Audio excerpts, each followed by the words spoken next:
Magandang araw lahat mga kaibigan. So, nahinto na namin yung paghakot ng graba ngayon.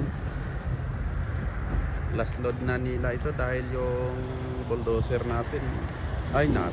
bulldozer pala ng kumpanya nasira, natanggal yung hose ng sa panggrasa at sumabit yung blade ng fan, kaya tumaas yung temperature ng machine. So kailangan nilang ayusin dahil medyo nayupi yung blade.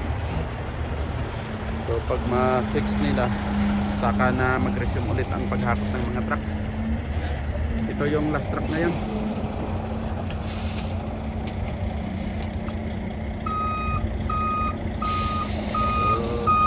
Dahil yung bulldozer andun naka-standby sa ilalim, ito yung temporary na ginamit natin, yung wheel loader, yung malaking loader na pero hindi siya advisable na gamitin pantulak sa ganito kasi yung makita daming mga bakal, ayan delikado ito sa gulong ng machine.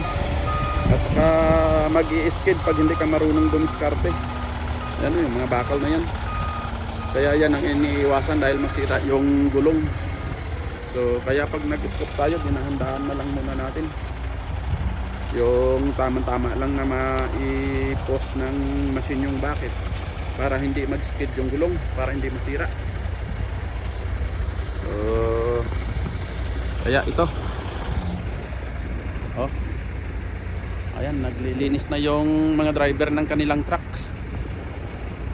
para hindi natin alam kung magbiyahe pa sila o maggarahe na rin sila sa kanilang mga doon sa kanilang shop.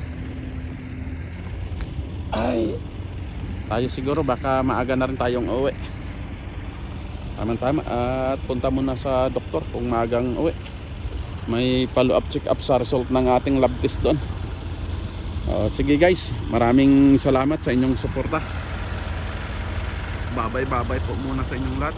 Bye and God bless. Thank you po. Bye.